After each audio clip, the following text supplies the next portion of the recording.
Ya, salam pemirsa, berjumpa lagi bersama saya dalam pembahasan buku Amanat kepada Orang Muda.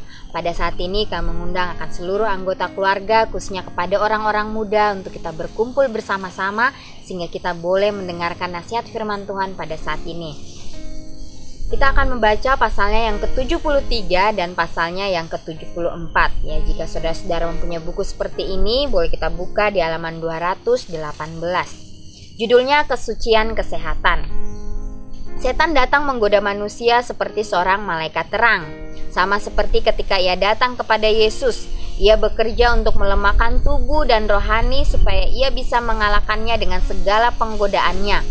Lantas bersorak-sorak atas kebinasaan manusia itu dan menuruti nafsu makannya dengan tiada peduli lagi akan akibatnya. Ia tahu betul bahwa tak mungkin bagi manusia untuk memenuhi segala kewajibannya terhadap Tuhan dan terhadap sesamanya manusia. Jikalau ia merusakkan kuasa yang Tuhan telah berikan kepadanya, otak itulah bagian yang terutama dalam tubuh. Jikalau panca indera itu dikebalkan oleh makan yang keterlaluan atau perbuatan apa saja yang melewati batas, maka perkara-perkara yang kekal tidak bisa dibedakan lagi. Ya, jadi ini kita harus menggunakan akan pikiran kita dengan sebaik-baiknya. Jangan sampai kita memasukkan racun-racun di dalam tubuh kita sehingga kita tidak dapat berpikir dengan baik. Ya, biarlah kita selalu memberikan akan makanan-makanan yang baik bagi tubuh kita. Hubungan kesehatan dan pembentukan tabiat. Tubuh tiada memberi izin kepada manusia untuk melanggar hukum, hukum kemanusiaannya. Tetapi dengan menaklukkan dirinya kepada pencobaan setan untuk menurutkan hawa nafsunya, manusia sudah menaklukkan sifat-sifatnya yang tinggi kepada keinginan dan hawa nafsu yang rendah seperti keadaan binatang. Jikalau keadaan ini menang, maka manusia yang dijadikan lebih rendah sedikit pada malaikat dan yang mempunyai sifat-sifat yang bisa dididik sampai mendapat derajat yang paling tinggi, menyerahlah untuk diperintah oleh setan. Lalu ia pun gampang sekali memasuki orang-orang yang sudah menjadi hamba kepada nafsu makannya. Dengan tidak adanya pertarakan, sebagian orang mempersembahkan setengah dan yang lain 2/3 dari kekuatan tubuh, pikiran dan batinnya, serta menjadi permainan musuh. Orang yang mau supaya mereka selalu mempunyai pikiran terang supaya bisa membedakan tipu daya iblis, harus menaklukkan segala keinginan tubuhnya di bawah pimpinan akal budi dan angan-angan hati, batin dan pekerjaan kuat dari yang kuasa pikirkan yang lebih tinggi, perlu untuk menyempurnakan tabiat Kristen. Kekuatan atau kelemahan pikiran banyak menentukan kegunaan kita di atas dunia ini dan keselamatan kita di akhirat. Kebodohan yang sudah merajalela berhubung dengan hukum Tuhan di dalam bait tubuh kita sangat disesalkan. Segala jenis penurutan hawa nafsu melanggar hukum-hukum sifat tubuh manusia. Kebebalan sudah merajalela sangat luas. Dosa itu sudah dibuat menarik hati oleh setan dengan menyelubunginya dengan terang. Dan ia sangat bersuka jikalau ia bisa mengikat dunia Kristen dalam kebiasaannya tiap-tiap hari di bawah kelaliman adat istiadatnya, seperti kebiasaan orang-orang kafir, lalu membiarkan hawa nafsu memerintah mereka itu. Penurutan hawa nafsu merendahkan derajat. Jikalau orang-orang bijaksana, baik laki-laki, baik perempuan, merusakkan kuasa batinnya dengan penurutan terhadap macam hawa nafsu dan dalam kebanyakan kebiasaan-kebiasaannya, mereka tidak jauh bedanya dengan orang-orang kafir. Setan tiada berhenti menarik manusia daripada terang keselamatan kepada kebiasaan-kebiasaan dan adat-adat dunia, dengan tiada mempedulikan kesehatan tubuh, pikiran, dan batin.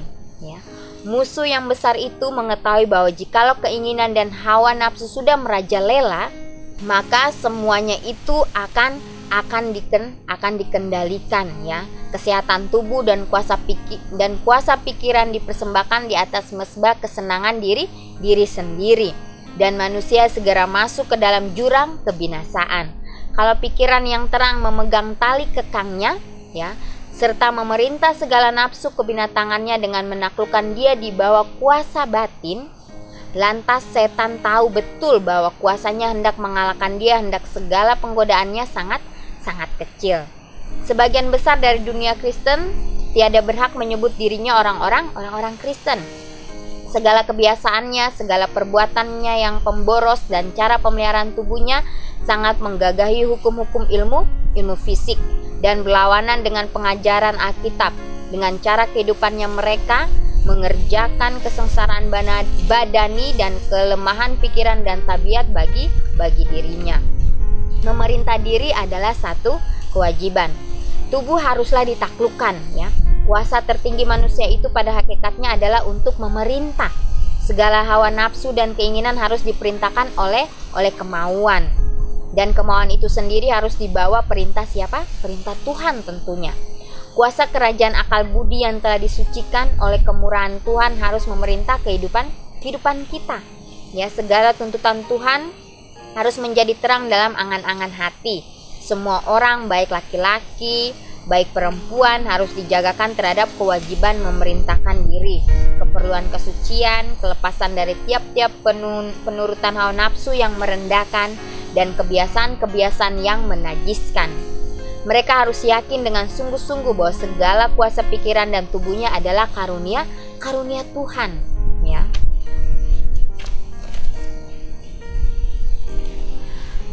Dan semuanya itu harus dipelihara sebaik-baiknya untuk pekerjaannya, ya. Jadi segala apapun yang kita lakukan, ya, yang kita lakukan di dunia ini, baiklah kita meminta petunjuk daripada Tuhan, ya. Karena Tuhanlah yang dapat menyanggupkan kita. Jangan sampai kita mengandalkan akan diri kita, ya. Kita mengandalkan diri kita, maka kita akan cepat dipengaruhi oleh si jahat itu.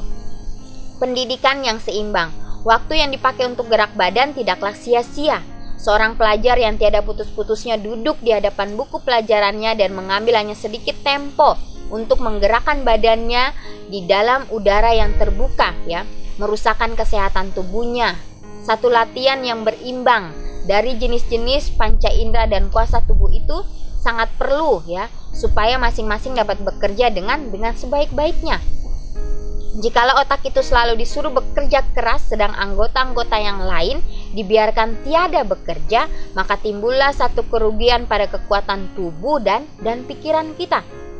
Lalu kekuatan tubuh itu kehilangan keadaannya yang sehat. Pikiran itu kehilangan kesegaran dan kuasanya, dan kesudahannya menerbitkan hati merangsang yang tidak sehat. Supaya semua orang baik laki-laki maupun perempuan mendapat pikiran yang seimbang, dan segala kuasa tubuh harus dipakai dan dipertumbuhkan. Dalam dunia ini banyak orang yang pendidikannya berat sebelah, oleh sebab hanya satu susunan kuasa saja yang dipertumbuhkannya, sedang yang lain-lain tinggal kerdil oleh sebab tidak digerakkan sama sekali. Pendidikan kebanyakan orang muda sudah menjadi satu kegagalan. Mereka belajar dan belajar, sedang mereka melalaikan perkara-perkara yang penting dalam kehidupan. Supaya kita dapat melihat pikiran yang ada keseimbangannya, ya. Lalu pergerakan badan yang teratur harus diadakan bersama-sama dengan usaha pikiran, dan supaya dapat diadakan satu pertumbuhan yang sepadan dari segala kuasa, ya. Jadi ini pertanggungjawaban, ya, pertanggungjawaban kita pada diri kita, khususnya kepada Tuhan, ya. Baiklah kita menggunakan setiap waktu kita, ya, menggunakannya dengan sebaik-baiknya.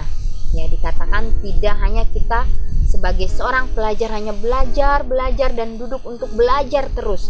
Di situ kita membebani akan pikiran kita, akan otak kita. Yang lainnya tidak dilatih untuk bergerak. Ya, sebenarnya sangat perlu sekali pergerakan badan itu, ya, sehingga pikiran kita boleh segar, sehingga tubuh kita juga boleh segar, sehingga kehidupan kita penuh dengan rasa syukur, ya. Bila mana kita sudah dibebani pikiran kita dengan hal-hal yang merumitkan pikiran kita, maka di situ akan apa? Pada saat kita melakukan sesuatu tindakan, suatu pekerjaan, kita akan cepat emosi, ya. Tapi biarlah kita mempunyai keseimbangan ya di dalam kehidupan kita, sehingga semuanya dapat berjalan dengan baik ya.